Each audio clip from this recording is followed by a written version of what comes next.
100% Ambedkar I am the supporter, क्योंकि जहाँ पे लोग प्रॉब्लम में होते हैं वो अम्बेडकर सपोर्ट करने के लिए आते हैं। क्योंकि बाबा साहब डॉक्टर अम्बेडकर का पूरा संघर्ष ही रहा है सवाल करना।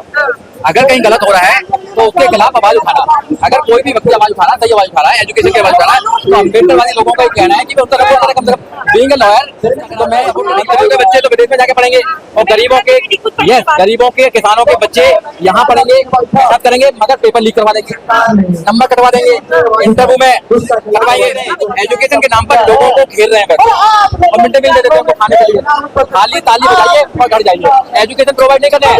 वहाँ प्राइवेट स्कूल है, उनमें फीस इतनी ज्यादा है कि गरीब इंसान अपने बच्चों को पढ़ा नहीं सकता। तो एजुकेशन शुड बी फ्री, जो फंडामेंटल राइट है। 6 साल तक के लेके 14 साल तक के बच्चे को लोग फ्री एंड कंपलसरी एजुकेशन है, जो फंडामेंटल राइट है आर्टिकल 20 बनने के तहत, मगर सरकार देना नहीं चाहती है क्योंकि एजुकेशन पे काम ही निकल गया है। एजुकेशन का बजट लगातार बढ़ाती है। एक नंबर के बेशर्म आदमी है। मैं बोल भी रहा था कि अगर हमारे पेरेंट्स में से कुछ जानवर आ जाए तो हमें दुख होता है। जो बच्चों की जान खा के मर्डर किया उन्होंने, एक्चुअली ये मर्डर है, सुसाइड नहीं था, वो मर्डर था। उन्होंने मर्डर करने के बाद भी बेशर्मा की तरह कोई सिंगल ट्वीट नहीं, वो अपने मिनिस्ट्री से जुड़े हुए वो कोई काम ही नहीं कर रहे हैं।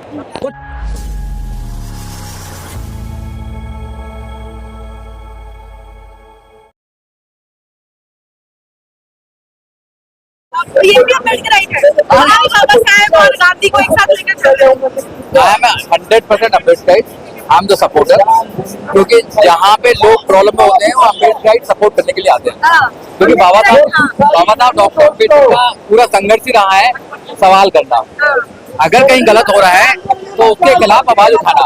अगर कोई भी व्यक्ति आवाज उठा रहा है, सही आवाज उठा रहा है, एजुकेशन की आवाज उठा रहा है, तो अम्बेडकरवादी लोगों का ये कहना है कि मैं उत्तर प्रदेश कम से कम बीइंग अ लॉयर, तो मैं सपोर्ट करने के लिए आया हूँ लोगों को। यहाँ पे और जो बाकी लोग आए ना सर, वो थोड़े वो में से कोई कह रहे हैं कि धर्मेंद्र प्रधान का इस्तीफा लेके सुधांशु त्रिवेदी को बना दो एजुकेशन मिनिस्टर।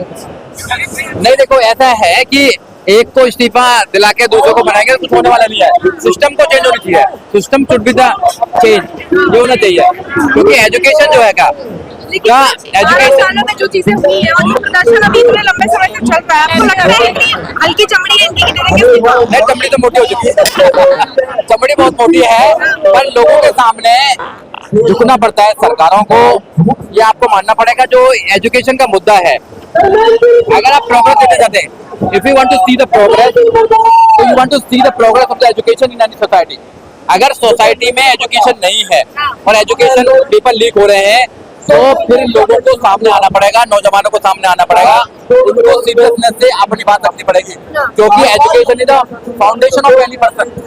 अगर एजुकेशन को खत्म कर देंगे आप, तो फिर लोगों को क्या बनाना चाहते हैं, मजदूर बनाना चाहते हैं क्या? नहीं, हमारे यहाँ एजुकेशन इतना बढ़िया है, हमारे सारे नेता मंत्री के बच्चे बाहर क्यों पढ़ रहे हैं? हाँ, ये सवाल बिल्कुल अच्छा करा आपने। मंत्रियों के बच्चे तो विदेश में जाके पढ़ेंगे और गरीबों के किसानों के बच्चे यहाँ पढ़ेंगे, सब करेंगे, मगर पेपर लीक करवा देंगे, नंबर कटवा देंगे, इंटरव्यू में करवाएंगे। अभी नीति आयोग की रिपोर्ट आई थी, नीति आयोग की रिपोर्ट बताइए, सबसे ज्यादा स्कूल ऐसे हैं जहाँ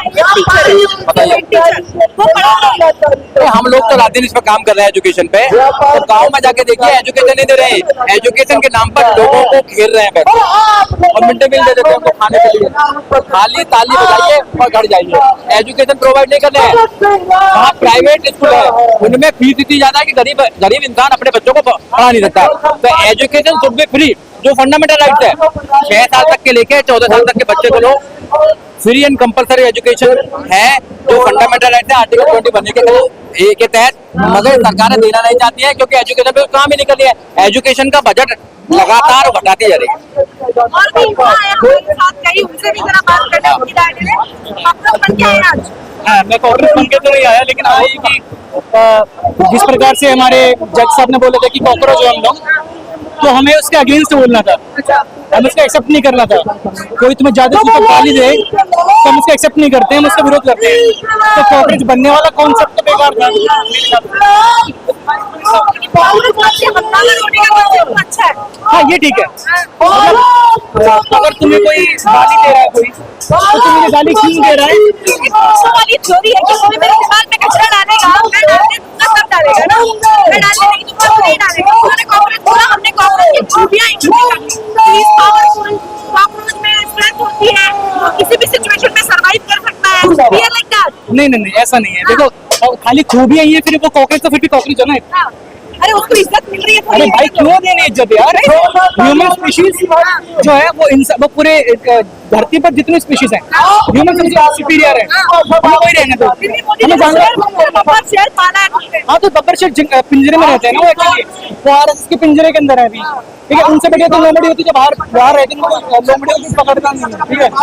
तो ये जानवरों का जो कॉन्सेप्ट है इससे तो मैं एग्री नहीं करता हूँ कि तुम्हें कोई इंसेक्ट बोलते हैं कुछ भी बोलते हैं, बट इंटेंशन वो बहुत बढ़िया है। और धर्मेंद्र प्रधान का इस्तीफा उनको देंगे नहीं मुझे मालूम है, एक नंबर के बेशरम आदमी है।